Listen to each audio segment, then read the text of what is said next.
اللہ پاک کا بہت شکر ہوا کہ آج پھر کمزور لاتوں پر اپنے باری سے دل کا بوجھ اٹھا کے اور اس زبان پر اپنے ان جذبات کو الفاظ کے ذریعے آپ لوگوں تک پہنچانے کی ایک عاجزانہ سی کوشش کرنے کے لیے یہاں پر کھڑا ہوا ہوں کہ مجھے اس چیز کا احساس ہے، مجھے اس چیز کی قیمت پتہ ہے کہ جب کبھی سٹیج پر ہمیں بلایا جاتا تھا تو یہ لاتیں کانپتی تھی، یہ دل تھر تھراتا تھا اور اس زبان سے آواز نہیں نکلتی تھی۔ تو وہ دور بھی ہمیں پتہ ہے کہ کتنا مشکل ہوتا ہے اور کتنے عجیب حالات اور کیفیات وہ ہوتے ہیں کہ جب انسان کے دل میں تو بڑا درد ہے،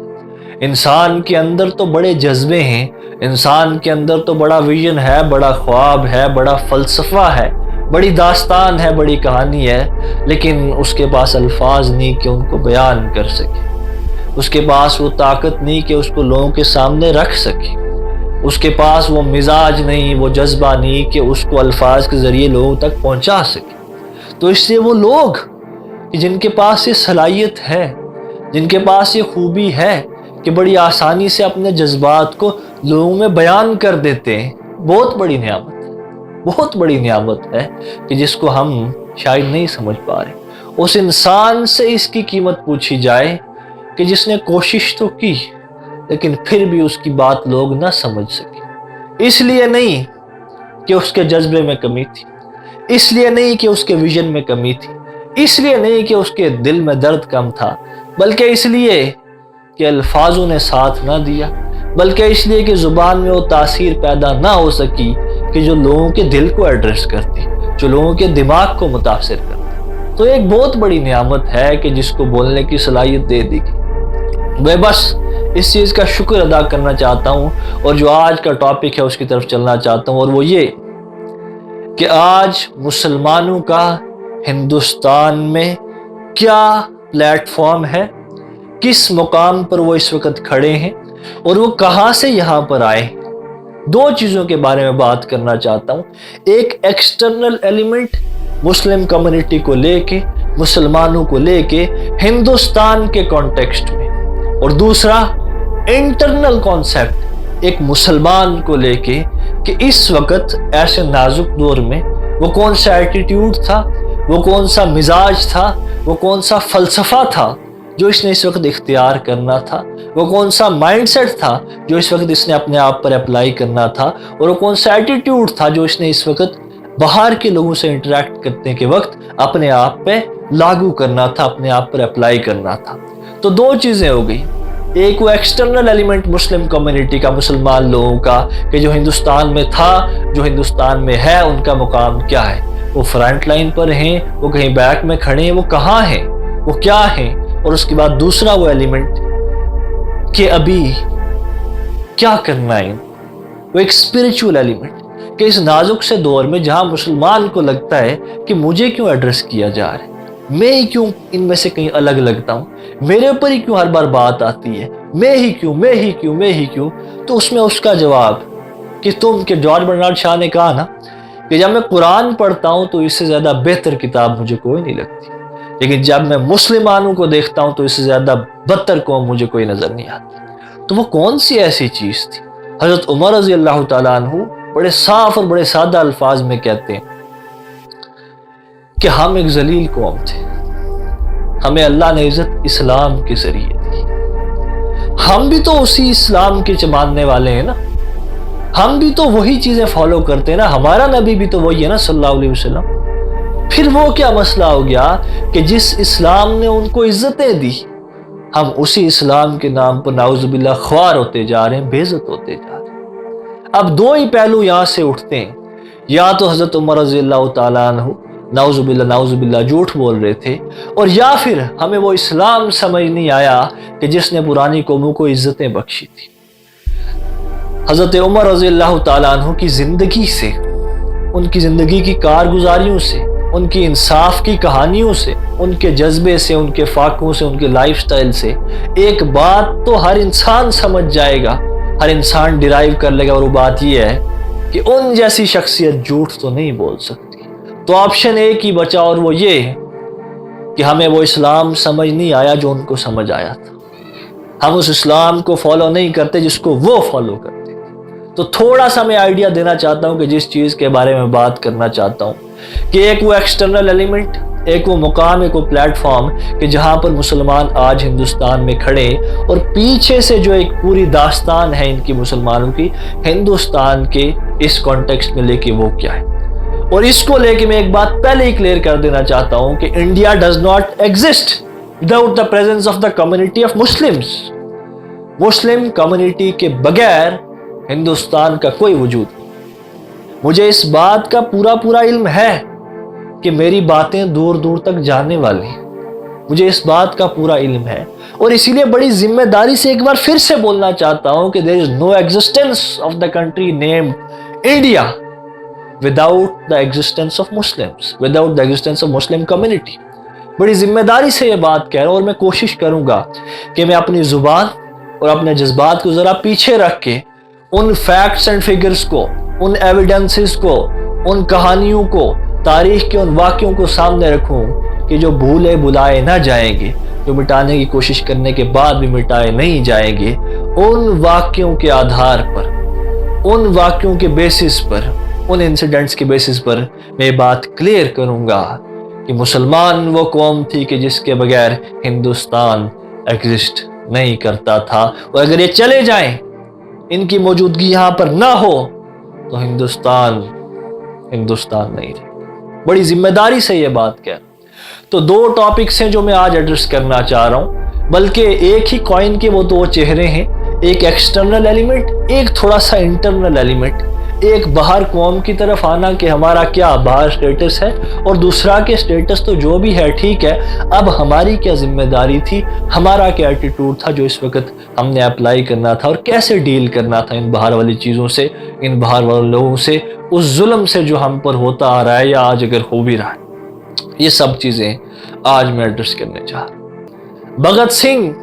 کا نام ہمیشہ آتا ہے کہ جب بہادری کی بات کی جائے، لیکن انہی کے ساتھ ایک اور انسان تھا جس کا نام تھا برکت اللہ خان۔ ایک مسلمان تھا کہ وہی شجاعت تھی، وہی بہادری تھی، وہی کام تھا، اور اسی طرح بغاوت کے خلاف ہمیشہ اٹھتے رہے، لیکن وہ نام پتہ نہیں آج کہاں گم ہو گیا۔ برکت اللہ خان۔ گاندھی جی کو ہم جانتے ہیں کہ کتنا بڑا ان کا ساتھ تھا، کتنی بڑی ان کی جد و جہد تھی، کتنی بڑی محنت تھی اس ہندوستان کی آزادی کی۔ کوئی مانے یا نہ مانے، ہمیں پتہ ہے کہ بنا خون بہائے کتنی محنتوں کے بعد ان نے کوشش کی کہ اس ہندوستان کو آزاد کرایا جائے، اور وہ خواب پورا بھی ہوا۔ لیکن ایک انسان کو لقب ملا تھا فرونٹیئر گاندھی کا، ایک انسان کو لقب ملا تھا فرونٹیئر گاندھی کا، اور آج ہم میں سے کیا کوئی جانتا ہے کہ وہ فرونٹیئر گاندھی کا لقب کس کو ملا؟ وہ بھی ایک مسلمان تھا، اور اس کا نام میں چاہتا ہوں کہ آپ لوگ دیکھیں خود، آپ لوگ ڈھونڈیں خود کہ وہ کون نام تھے کہ شاید آپ کو اس سے نام یاد رہ جائے۔ تو فرونٹیئر گاندھی کا جس انسان کو لقب ملا وہ بھی ایک مسلمان تھا۔ اور اس کے بعد میں ایک اور چیز آپ کو بتاؤں کہ ایک 27 سال کا نوجوان جس پر کانسپیریسی کا چارج لگایا برٹشرز نے،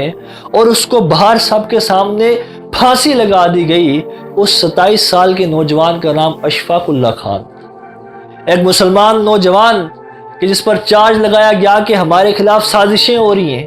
ہماری حکومت کے خلاف بغاوتیں ہو رہی ہیں اس نوجوان کے ذریعے سے، تو 27 سال کے مسلمان نوجوان، اس کا نام اشفاق اللہ خان تھا، باہر اس کو نکال کے پھانسی پر لگا دیا۔ یہ کہانیاں بڑی ضروری ہیں، یہ کہانیاں بھلانی نہیں چاہیے، ان کہانیوں کا بار بار تذکرہ ہونا چاہیے کہ چاہے جو مرضی کمیونٹی ہو، جو مرضی ریلیجن ہو، ان مسئلوں کی سینسٹیوٹی کو سمجھتی ہے۔ ہر انسان جاہل نہیں ہے، وہ کسی بھی ریلیجن کا ہو، اس کی فطرت، اس کا اندر، اس کا دل اس کو بتائے گا کہ کیا صحیح ہے اور کیا غلط ہے، یہ چیزیں بلانے کی۔ لیکن جو لوگ جاہل ہیں، جن لوگوں کو جہالت شکار ہے، جن لوگوں نے کسی کی باتوں کو ہی اپنا سب کچھ بنا لیا ہے، جو لوگ گراؤنڈ ریالٹی سے واقف نہیں ہونا چاہتے، وہ ایک الگ داستان ہے۔ لیکن میں یہ مانتا ہوں کہ جس مرضی کمیونٹی کے انسان ہوں، جس مرضی ریلیجن کے لوگ ہوں، ہر انسان کے اندر ایک دل ہے جو اس کو گواہی دے گا کہ یہ بات صحیح ہے یا غلط ہے۔ اس کے بعد بہادر شاہ ظفر، ہمارے مغلوں کے آخری بادشاہ، کہ جب کہا کہ جناب یہ جو برٹشرز ہمارے اوپر آئے ہیں، جو ظلم و ستم ہو رہا ہے، اگر آپ کھڑے ہو جائیں ہمارے قائد، اگر آپ کھڑے ہو جائیں ہمارے لیڈر، تو ہمیں امید ہے کہ آپ کے ساتھ بہت لوگ جڑیں گے، مان گے وہ، اور ایک جنگ لڑی ہے، وہ ایک اتنی سخت جنگ لڑی ہے ان کے خلاف کہ اس کے نتیجے ہمیں پتہ ہے کہ وہ کیا ہوئے تھے، مانا کہ وہ جنگ ہار گئی۔ اور وہ خونی دروازہ، آج بھی وہاں پر کچھ نشانات ملیں گے، خونی دروازہ جو دلی میں ہے اس میں آج بھی آپ کو کچھ داستانیں ملیں گی کہ ہوا کیا تھا اصل میں اس جنگ کے بعد، وہ جو آخری مغلوں کا بادشاہ تھا اس کے ساتھ کیا کیا تھا ان برٹشرز نے۔ کچھ سمجھ آئے گی آپ کو کہ ہندوستان کی داستان کیسے لکھی گئی ہے، یہ جو یونٹی اینڈ ڈائیورسٹی آج ہندوستان میں ہے، کیسے ہم اس مقام تک پہنچے، یہ جو رنگ برنگی چیزیں آپ کو ہندوستان میں ملتی ہیں، اس رنگ کو بھرنے کے لیے کتنا خون دیا گیا ہے، کیا کیا کہانیاں ہوئی ہیں۔ تو یہاں تو بہادر شاہ ظفر کے ساتھ جو ہوا وہ بھی قابل غور کہانی ہے، وہ بھی یاد رکھنے والی کہانی ہے، وہ بھی پڑھنے والی اور سوچ وچار کرنے والی کہانی۔ یہ تھا مسلمانوں کا رول ہندوستان کی آزادی میں، ہندوستان کے بننے میں۔ اور یہ کہانیاں اگر میں آگے بتاتا چلا جاؤں تو شاید وقت کم پڑ جائے، شاید میرے پاس الفاظ کم پڑ جائیں، شاید آپ لوگوں کے پاس وقت کم پڑ جائے، لیکن یہ کہانیاں ختم ہونے والی نہیں۔ اور وہ کہانیاں جو تاریخ میں درج نہ ہو سکی، جن کو ہسٹورینز ریکارڈ نہ کر سکے، جن کو یہ آنکھ دیکھ نہ سکی، اور وہ جذبے جو کبھی باہر آ ہی نہ سکے، ان کا تو حساب ہی چھوڑ۔ اس کے بعد میں ایک اور بات کہنا چاہتا ہوں کہ انڈین آرمی کو جو فورس تھی، جب یہاں پر پیسے کی ضرورت آئی کہ ہم ایک وقت پر بہت پیسے کی قلت ہو گئی تھی، تو وہ جو میں کاؤنٹنگز پڑھ رہا تھا، وہ جو میں ڈیجیٹل وہ ساری باتیں پڑھ رہا تھا، تو میں آپ سے کہنا چاہتا ہوں کہ اتنا زیادہ مسلمانوں نے فنڈنگ دی کہ مجھے یاد نہیں رکھا جا سکا، اتنی زیادہ فنڈنگ باقیوں بھی سب نے دی، لیکن ان کا بھی ایک بہت بڑا رول تھا، اور بہت بڑا ان کا رول تھا کہ اس نے ایک بہت بڑا ڈیفرنس وہاں پر کریٹ کیا۔ یہ تھے مسلمان۔ آخری بات، ان داستانوں کو لمبا نہیں کروں گا، ان کہانیوں کو لمبا نہیں کروں گا، مسلمانوں نے ہندوستان پر 800 سال حکومت کی۔ اس فیکٹ کو میرے بھول جانے سے، میرے کسی اور کے بھول جانے سے فرق نہیں پڑتا۔ 800 سال مسلمانوں نے یہاں پر حکومت کی، لیکن برٹشرز جب یہاں پر آئے، جب فرینچ یہاں پر آئے، یہ سونے کی چڑیا تب تھی، اس کو سونے کی چڑیا بنایا گیا تھا، اس کے اندر کام کیا گیا تھا، یہاں سے کچھ لے جایا نہیں گیا تھا، یہاں سے کوئی تباہی نہیں کی گئی۔ تو 800 سال راج کرنے کے بعد بھی یہیں سب کچھ رہا، اور اس کے بعد انگریز بھی آئے، اس کے بعد فرینچ بھی آئے، اور سب چیزیں ہوئی جو ہم نے دیکھا کہ اس سونے کی چڑیا کی عزت کو کیسے اچھالا گیا، کیسے اتارا گیا، وہ ہم سب لوگ جانتے ہیں۔ تو ان سب کہانیوں سے میرا صرف ایک مطلب ہے کہ وہ مسلمان کمیونٹی، وہ مسلم کمیونٹی جو آج ہندوستان میں اپنے آپ کو کئی بار ٹارگٹ سمجھتی ہے کمیونل وائلنس کا، اور کمیونل ٹارگٹ سمجھتی ہے اپنے آپ کو، کئی بار اپنے آپ کو ایک الگ قوم سمجھتی ہے، اپنے آپ کو شاید سمجھتی ہے کہ یار ہمیں شاید کہیں اور چلے جانا چاہیے۔ اس کو یہ بتانا چاہتا تھا کہ اصل میں تو ہے کون۔ میں ایک بچے کو اس کی وہ پہچان دینا چاہتا تھا جو وہ کہیں بھول گیا ہے۔ وہ گلی سے کہیں جا رہا تھا نا،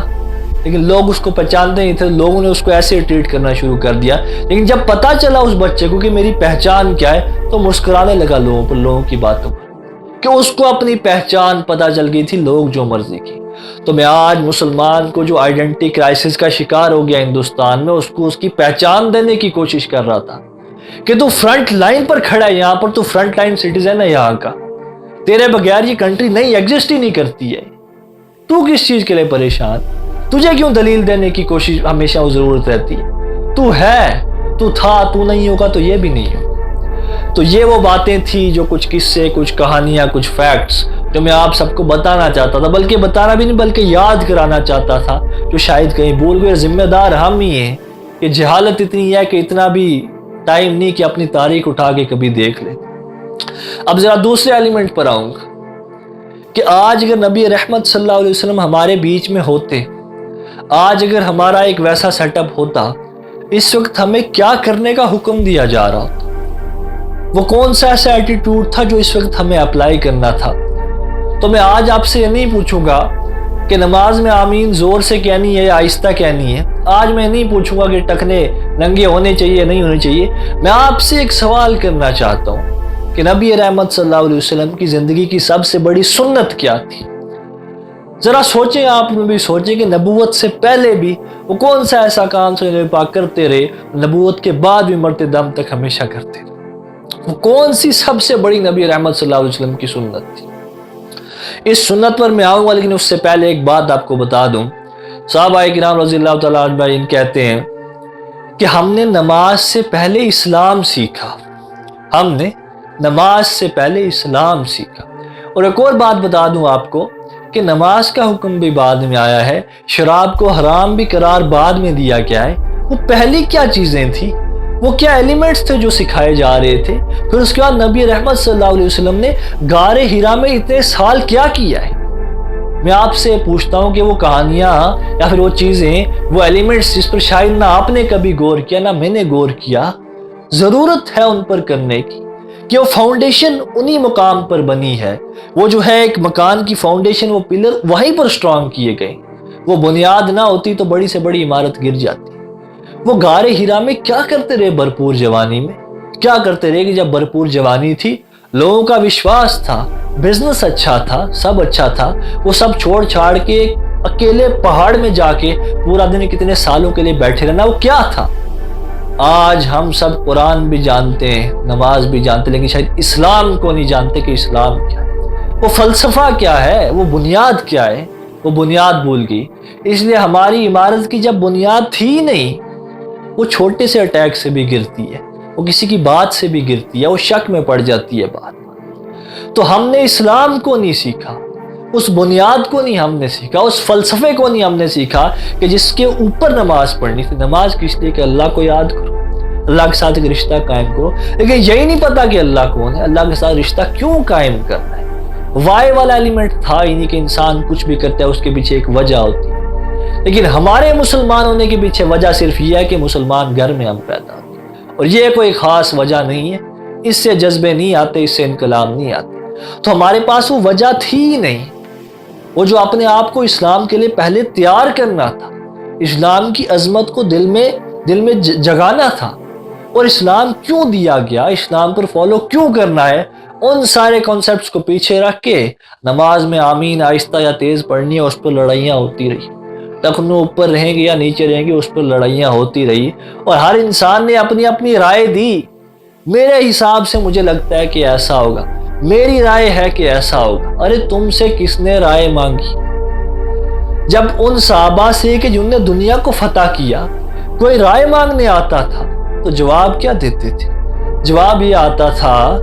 کہ جاؤ اس سے مانگو، میں نہیں دوں گا۔ اس سے ڈرتے تھے کہ ہمارے منہ سے کہ غلط الفاظ نہ نکل جائیں، کہیں غلط رائے نہ نکل جائیں۔ میں کسی کو نہیں ایڈریس کر رہا، میں اپنے آپ کو بھی کہہ رہا ہوں کہ میرے پاس بھی صرف الفاظ کے سوا کچھ نہیں، میرے پاس بھی صرف رائے کے سوا کچھ بھی نہیں۔ چاہے کہیں سخت الفاظ نکل جائیں، لیکن مجھے معاف کرنا کہ غلطی میری تھی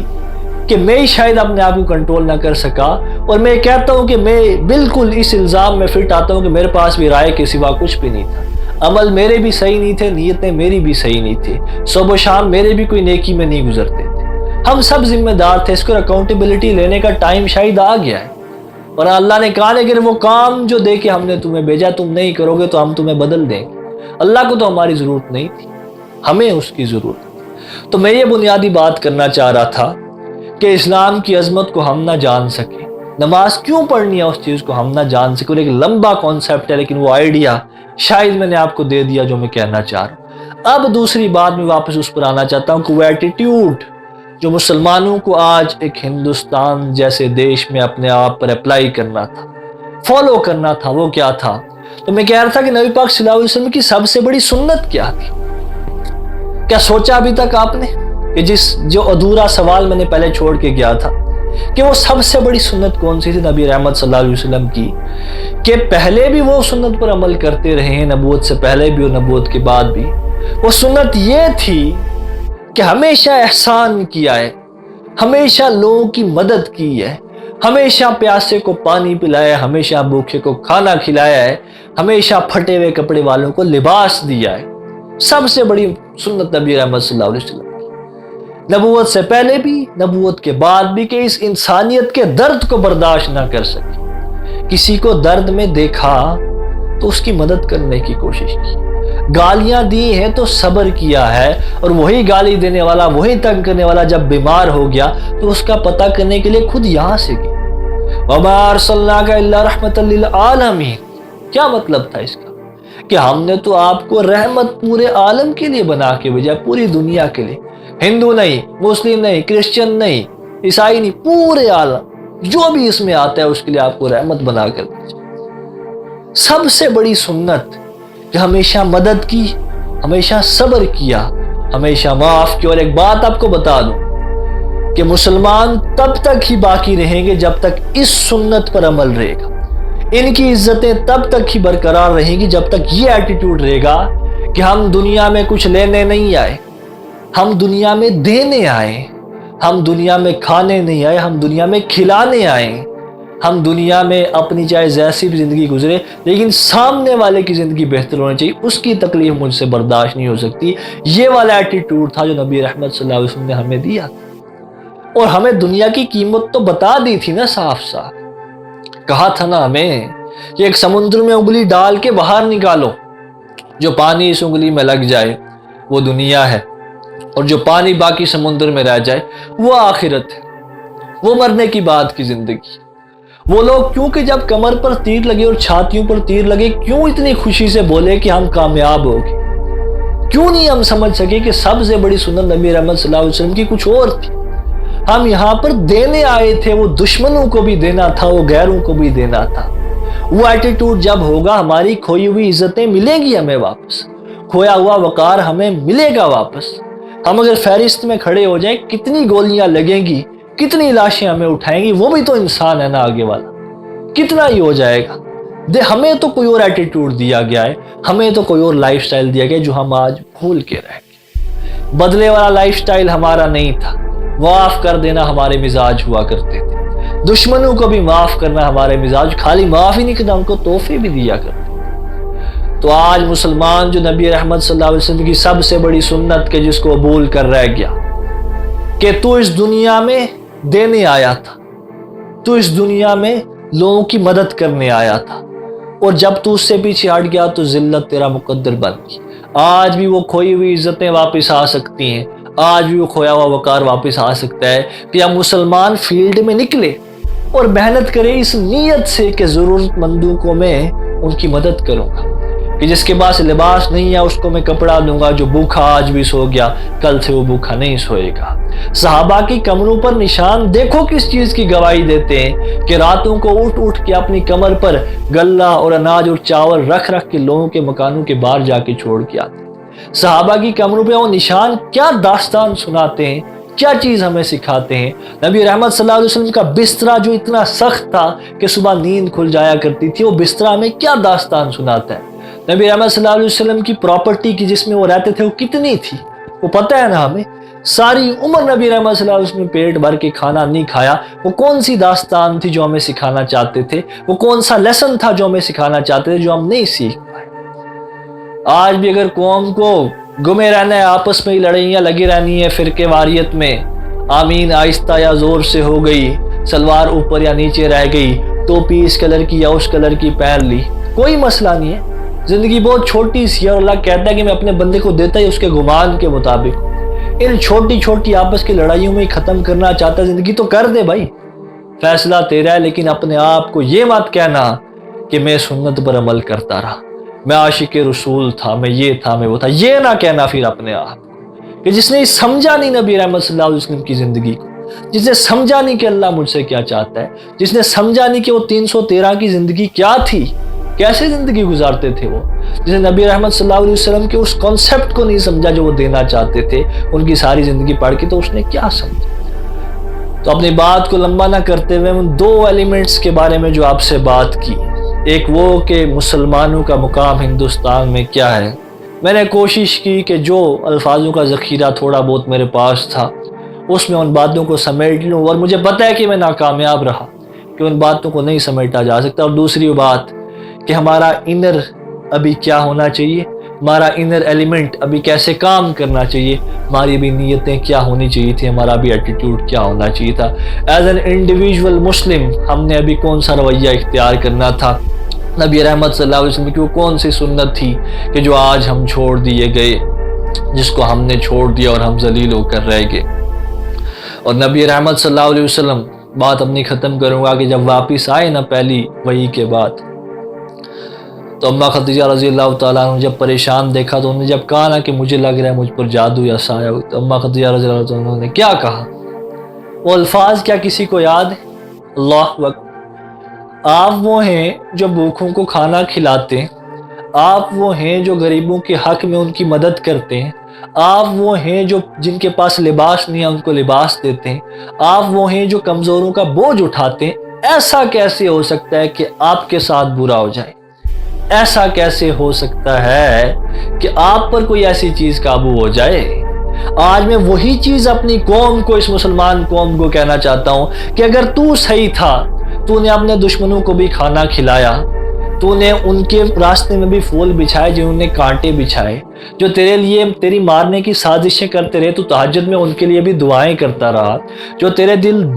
توڑ کے چلے گئے تو ان کے لیے بھی دعائیں کرتا رہا، ان کے لیے لوگوں سے منتیں کرتا رہا، لوگوں کو ان کے لیے مناتا رہا، تو ایسا کیسے ہو سکتا تھا کہ تجھے وہ الٹیمیٹ جو اوپر ایک پاور بیٹھی ہے تجھے وہ رسوا کر دیتی، تجھے وہ ذلیل کر دیتی؟ تو پتہ یہ چلا ایٹ دا اینڈ کہ غلطی ہماری تھی، ذمہ دار ہم تھے، اکاؤنٹیبل ہم تھے۔ اور ایک انسان، ایک قوم جب اپنی حالات بدلنے کی کوشش کرتی ہے تو وہ بدل لیتی ہے، لیکن آج ہمارے جذبے وہ نہیں۔ لیکن وقت ہے آج بھی، ایک چیز یہ ہے کہ وقت ہے ہمارے پاس آج بھی، اور اگر آج بھی یہ مسلمان قوم ٹھان لے کہ نا امید نہیں ہم۔ علامہ اقبال صاحب کہتے ہیں کہ ذرا نم ہو تو مٹی بڑی زرخیز ہے ساقی، کہ اس مٹی کا ہمیں پتہ ہے کہ اس مٹی سے پیداوار ہو سکتی ہے، یہاں سے بہت کچھ نکل سکتا ہے، مٹی بڑی زرخیز ہے، لیکن ذرا سا نم ہونے کی ضرورت ہے اس کو۔ تو میں آج درخواست کرتا ہوں، میں ریکویسٹ کرتا ہوں اپنی اس قوم سے، اپنے ان سوئے ہوئے نوجوانوں سے کہ اٹھو، وقت کم ہے ہمارے پاس، وقت ہے لیکن وقت کم ہے ہمارے پاس، اور اس سے پہلے کہ یہ وقت چلا جائے، اس سے پہلے کہ زندگی ختم ہو جائے، اس سے پہلے کہ سورج اس طرف سے نکلنا شروع ہو جائے، اور اس سے پہلے کہ ہماری زندگی میں وہ مقام آئے کہ جب فرعون نے بھی کہا تھا اے رب موسیٰ ہمیں تجھ پر ایمان لایا اور توبائیں نہیں قبول ہوئی تھی، اس سے پہلے زندگی بدلنی ہے۔ اگر بدل سکتے ہیں تو بدل لیں، اور نہیں بدل سکتے تو اس کا انجام میں اور آپ بخوبی جانتے ہیں۔